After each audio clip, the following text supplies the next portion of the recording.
Brave wilderness crew, here's a wild question, one that might just change the way you look at the world around you. Could a snail survive for 100 days inside a sealed glass jar, cut off from the outside world?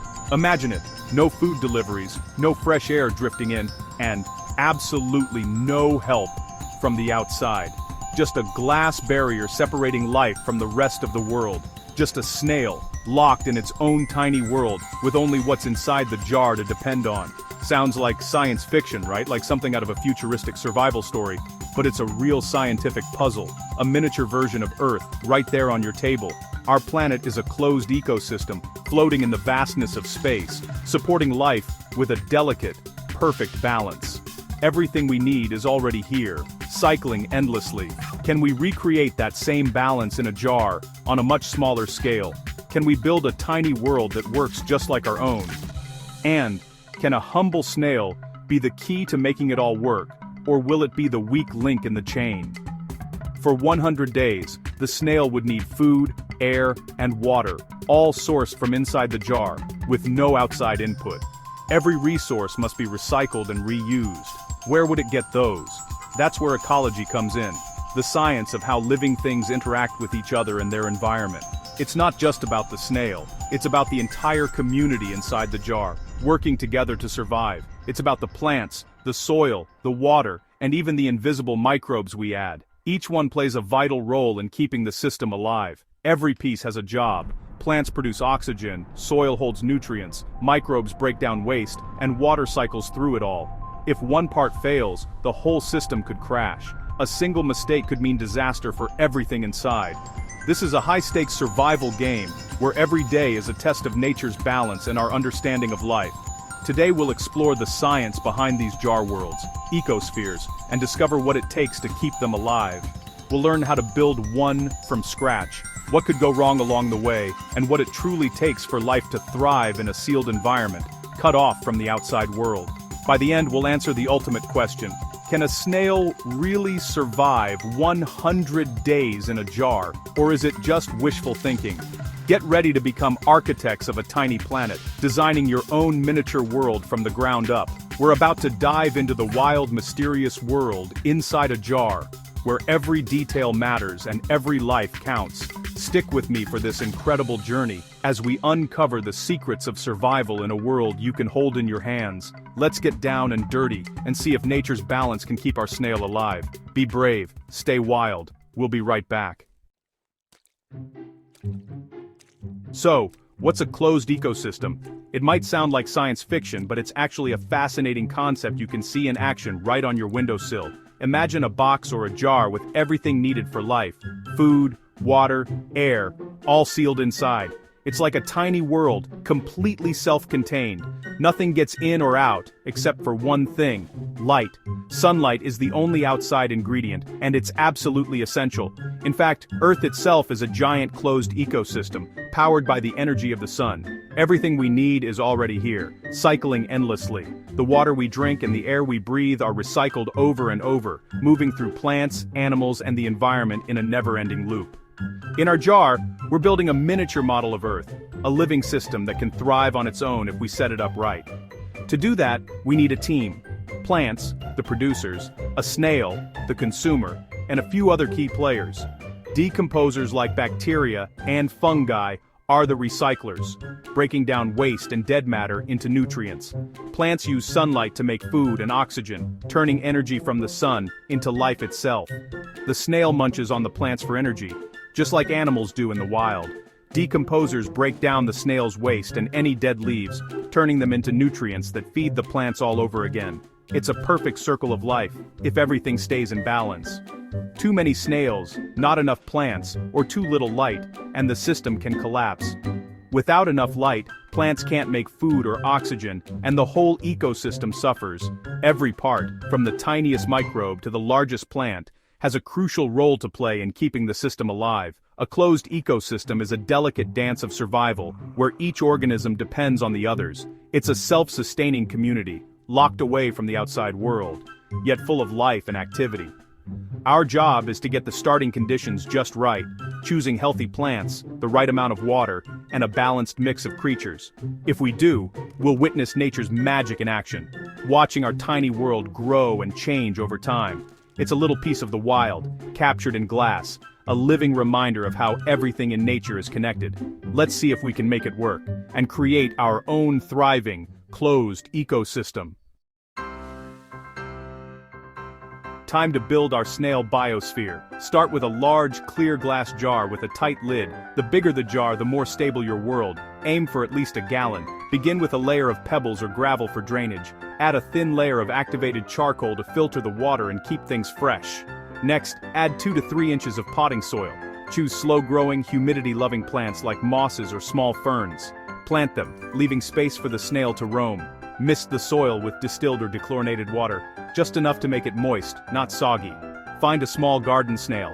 Smaller is better for balance. Gently place the snail inside. Seal the lid and put the jar in bright, indirect sunlight. Your biosphere's launched. Now, the real experiment begins. Let's see if our tiny world can thrive. Once the jar is sealed, nature's cycles kick in, creating a tiny world that runs almost entirely on its own. Inside, every living thing depends on the others, and the balance is delicate but powerful. The air cycle begins. The snail breathes in oxygen and breathes out carbon dioxide, just like we do. Its tiny lungs work constantly, even when we're not watching. Plants use that carbon dioxide and sunlight to make oxygen, photosynthesis in action. During the day, they're busy turning light into life, fueling the whole system. It's a perfect partnership.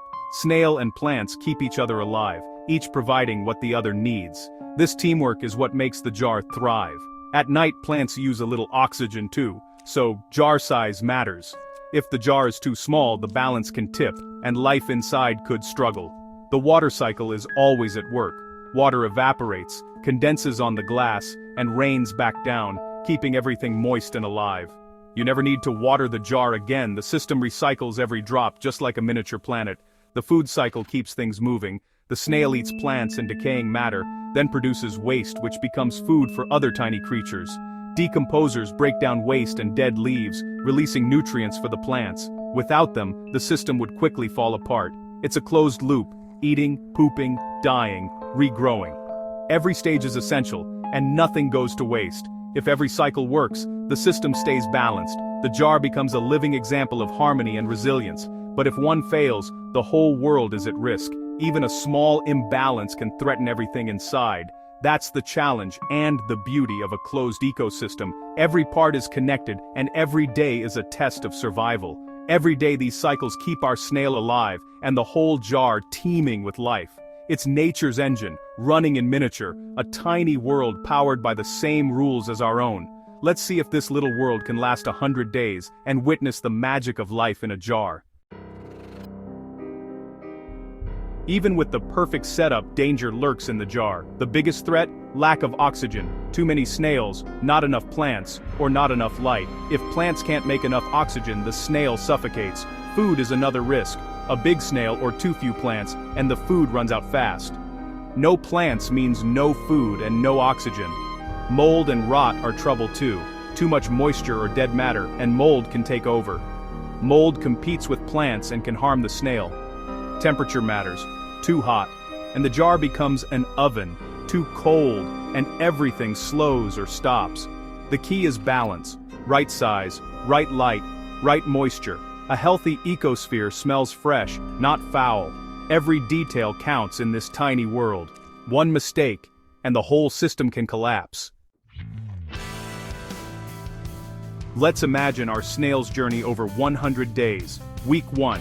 The snail explores, mapping its new world, leaving trails on the glass. The water cycle starts, condensation forms, and the snail settles in. By week 4, a routine forms. The snail has favorite spots. Plants show bite marks but keep growing. The system finds its rhythm, eating, growing, cycling. By week 8, things slow down. Plants grow slower, the snail conserves energy. If balance holds, the system sustains itself. Near day 100, the jar looks mature. More decaying matter, maybe some ragged plants, but new growth appears. The snail moves slowly, but it's alive. It's survived nearly 100 days in isolation. This is nature's resilience in action. The final days are a countdown to success. If the balance holds, the snail completes its mission. That's the power of a perfectly balanced system.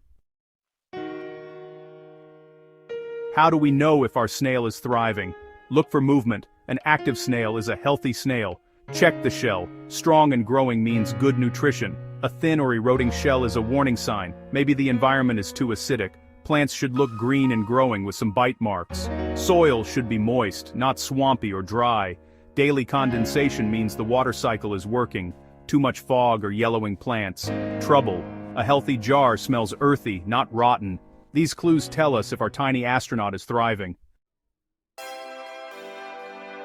So, can a snail survive 100 days in a sealed jar? Yes, if you get the balance right. Many have succeeded, and some jars last for years. Success means you built a perfectly balanced system. Right jar, right plants, right snail, right conditions. But failure's common, and that's okay. It's all part of learning. Each failed attempt teaches you more about nature's balance. When a snail makes it to 100 days, it's a huge victory. It proves a self-contained system can sustain life. The snail becomes part of a tiny, thriving planet. With the right balance, life is incredibly resilient. That's the magic of a perfectly functioning ecosystem. What does the snail in a jar experiment teach us? Balance is everything. Every part, plants, snail, soil, water, light, microbes, depends on the others. Remove one, and the system can collapse. The jar is a model of Earth, a closed ecosystem with limited resources. Our forests and oceans are the planet's plants.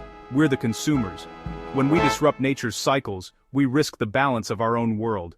The experiment teaches patience and observation. You can't rush an ecosystem. Nature works at its own pace. Watching the jar, you learn to notice small changes and respect the process. It's a lesson in being a careful scientist and a better observer. The snail in the jar is more than an experiment. It's a story of survival and connection. Even in a tiny space, life thrives through teamwork and balance. That's a wild lesson from a humble snail.